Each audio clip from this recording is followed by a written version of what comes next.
आज भारत देश में जब सूरज का उदय हुआ तो सूरज के उदय के साथ ही सभी के टीवी स्क्रीन पर एक बड़ी खबर खुलकर सामने आई, जिसने देशवासियों को काफ़ी सुकून दिया और उनके अंदर जल रहे गुस्से की आग को थोड़ा सा शांत करने में मदद की। दरअसल बीते दिनों आपको याद हो कि पहलगांव में जिस तरह से आतंकवादियों के द्वारा निर्दोष भारतवासियों की हत्या की गई, उसके बाद पूरे देश में ही एक अलग गुस्सा और उबाल था। लेकिन हमारी सेना ने आज उनके घर में घुसकर एक सर्जिकल स्ट्राइक किया है और उन पर मुंहतोड़ उनका जवाब दिया है और इसमें कई आतंकवादियों के मारे जाने की भी सूचना है। उसके वीडियो सुबह से ही वायरल हो रहे हैं, हर कोई आज उस पर ही बातचीत कर रहा है। इसी के साथ साथ दूसरी ओर बीजापुर और तेलंगाना के सीमावर्ती इलाके में भी आपको पता हो कि बीते 21 अप्रैल से एक लंबा ऑपरेशन चल रहा है और इस ऑपरेशन में आज लगभग 17वां दिन है। 17वां दिन है और 17वें दिन में क्या हुआ, आज यहाँ पर भी जवानों को एक बड़ी सफलता मिली है, तो मुझे लगा इस पर भी बातचीत कर लेनी चाहिए। नमस्कार, मैं विकास तिवारी हूँ, आप बस्तर टॉकीज देख रहे हैं।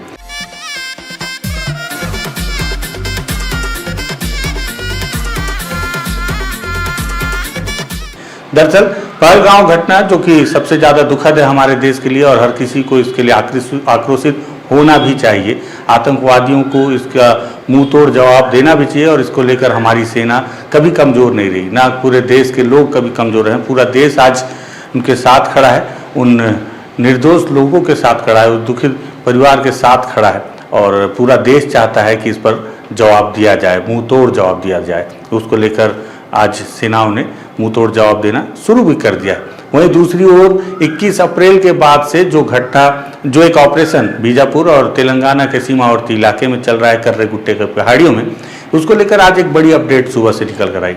पता चला कि लगातार जिस तरह से उस पहाड़ी को घेरने का काम जवानों के द्वारा किया जा रहा था, अब धीरे धीरे घेरते वहाँ पर जवानों और माओवादियों के बीच में अब काफ़ी कम दूरी रह गई और इसका फ़ायदा मिलते ही आज सुबह से वहाँ तड़के मुठभेड़ भी शुरू हो गई दोनों तरफ से। मुठभेड़ के बाद प्राथमिक जानकारी निकल कर आई कि 6 माओवादी मारे गए हैं और धीरे धीरे ये संख्या बढ़कर 18 हुई और अब जाकर ये संख्या 22 तक पहुँच गई है पूरे दिन में। ये धीरे धीरे आंकड़े बढ़ते रहे और हालांकि आंकड़ा और भी ज़्यादा बढ़ सकता है, लेकिन अब तक मारे गए 22 माओवादियों के शव बरामद किए जा चुके हैं। बरामद करने के बाद उनके पास से बहुत सारे सामान भी बरामद किए गए हैं।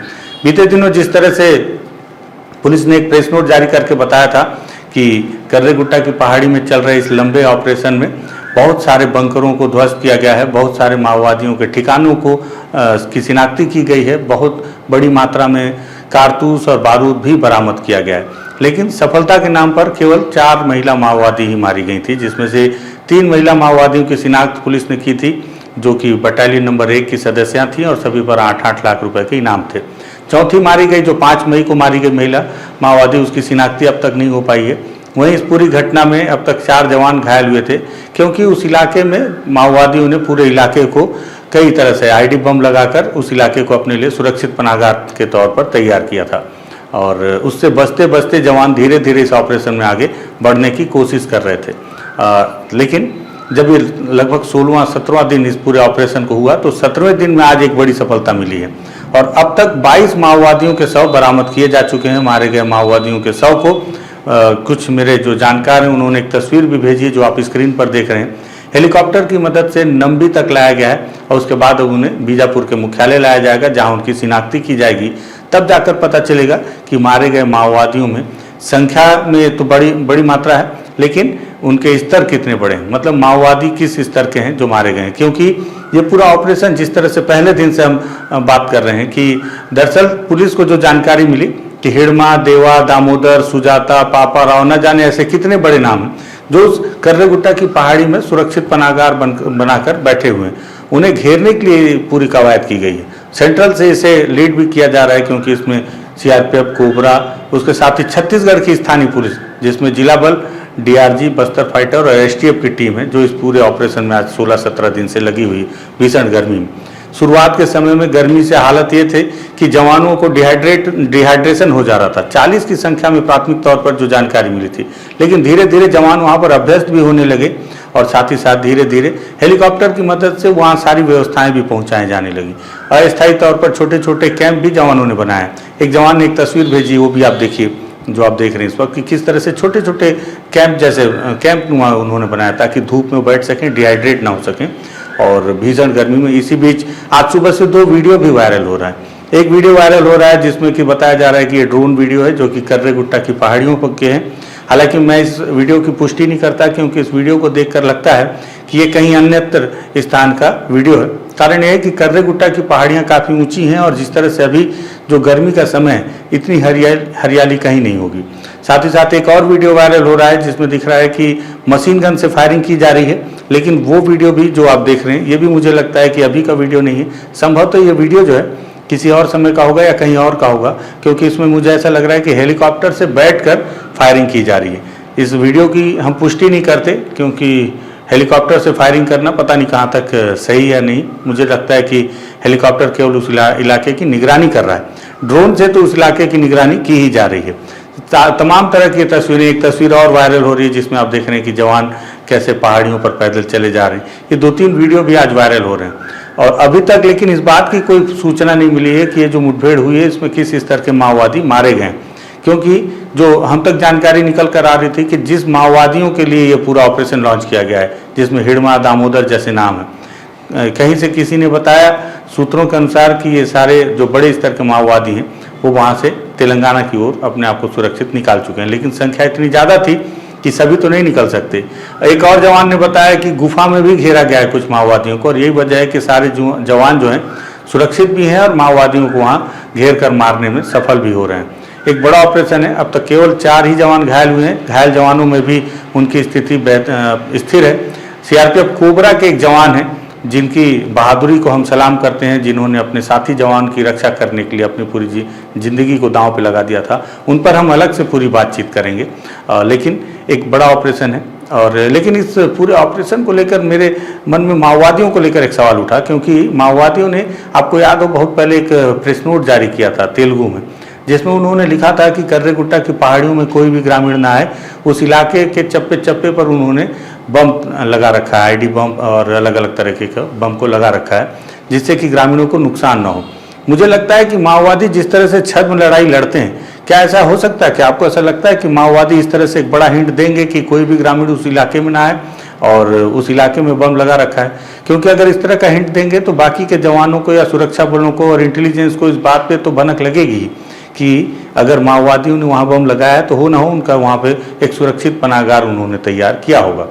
तो इसके पीछे भी मुझे समझ में नहीं आ रहा है कि इसके पीछे माओवादियों की क्या मंशा है। खैर, लेकिन ये बात हकीकत है कि उस इलाके में बम तो बहुत लगा रखा है माओवादियों ने, क्योंकि उस पूरे इलाके में अब तक लगभग 250 से ज़्यादा आईडी बम रिकवर किए जा चुके हैं और माओवादियों ने आईडी बम लगाने के लिए तमाम तरकीबें की हैं। इसमें टिफिन बम, कुकर बम से लेकर बियर की खाली बोतलों का भी बियर बम बनाने के लिए इस्तेमाल किया गया है। आपने देखा होगा, हमने कुछ तस्वीरें उसकी भी दिखाई थी। तो तमाम कोशिशें माओवादियों के द्वारा की गई हैं वहाँ पर बम लगाने के लिए, और ऐसे में ये पूरा ऑपरेशन चल रहा है। और आज एक बड़ी सफलता जिसमें 22 माओवादियों के शव जवानों ने बरामद कर लिए हैं और अब उसे लेकर वो मुख्यालय पहुंच भी रहे हैं। लेकिन अभी भी ये ऑपरेशन नहीं थमा है। ऑपरेशन का मुख्य मकसद है कि कर्रेगुट्टा की पहाड़ियों को अपने कब्जे में ले लेना। मुझे लगता है कि 31 मार्च 2026 तक फोर्स की ये मंशा है कि उस हर एक इलाके को अपने कब्जे में ले लो जिस इलाके को माओवादियों का कोर इलाका या सबसे मजबूत सुरक्षित पनाहगार माना जाता रहा है। तब जाकर फिर ये आप साबित कर सकते हैं या इस बात का दावा कर सकते हैं कि अब माओवाद पूरी तरह से समाप्त हो चुका है। 31 मार्च 2026 का बेसब्री से हर किसी को इंतजार है कि होगा क्या उस दिन। क्या वाकई में हिड़मा मारा जाएगा, सरेंडर कर देगा या गिरफ्तार कर लिया जाएगा? क्या दामोदर का क्या होगा, पापाराव का क्या होगा, बसवराजू का क्या होगा? अगर, क्योंकि अब ज़्यादा दिन नहीं बचा है 31 मार्च 2026 में, अब तो 1 साल भी नहीं, अब तो धीरे धीरे समय कम होता जा रहा है। हर किसी की जिज्ञासा है उस बीच का ये ऐतिहासिक ऑपरेशन। पुलिस ने खुद कहा अपने प्रेस नोट में कि ये ऐतिहासिक है, ये निर्णायक लड़ाई है, इसे कहा है। निर्णायक क्यों कहा? ये भी, इसके पीछे भी कोई मंशा होगी पुलिस की। मुझे लगा कि ये लंबा ऑपरेशन है, इसको लेकर जो अभी जो सबसे बड़ी अपडेट है उससे आपको अपडेट करूं, इसलिए इस वीडियो को हमने तैयार किया है कि अब तक कुल जो माओवादी मारे गए हैं उसको लेकर हमारे पास एक बहुत विश्वस्त जानकारी मिली है एक बड़े अधिकारी के साथ पास से, जिन्होंने ये कहा है कि नाम ना बताया जाए उनका। उन्होंने बताया कि 24 अप्रैल को 3 माओवादियों के शव बरामद किए जा चुके थे, 5 मई को 1 और आज 7 मई को 22 माओवादियों के शव बरामद किए जा चुके हैं। मतलब कुल 26 माओवादियों के शव अब तक बरामद किए जा चुके हैं इस पूरे ऑपरेशन में। लेकिन इस पूरे ऑपरेशन में बरामद किए गए माओवादियों के शव के साथ हथियार और सामान क्या क्या बरामद किए गए हैं, ये अभी तक पुलिस ने शो नहीं किया, क्योंकि हथियार से भी पता चलता है कि किस स्तर के माओवादी मारे गए हैं। छोटे स्तर के माओवादी होंगे तो 303 या फिर 12 बोर भरमार जैसे बंदूक होंगी, और बड़े स्तर के माओवादी होंगे तो उनके साथ 47 SLR इंसराज जैसे हथियार होंगे। तब आप अंदाज लगा सकते हैं कि किस स्तर के माओवादी वहाँ पर रहे होंगे या मारे गए होंगे।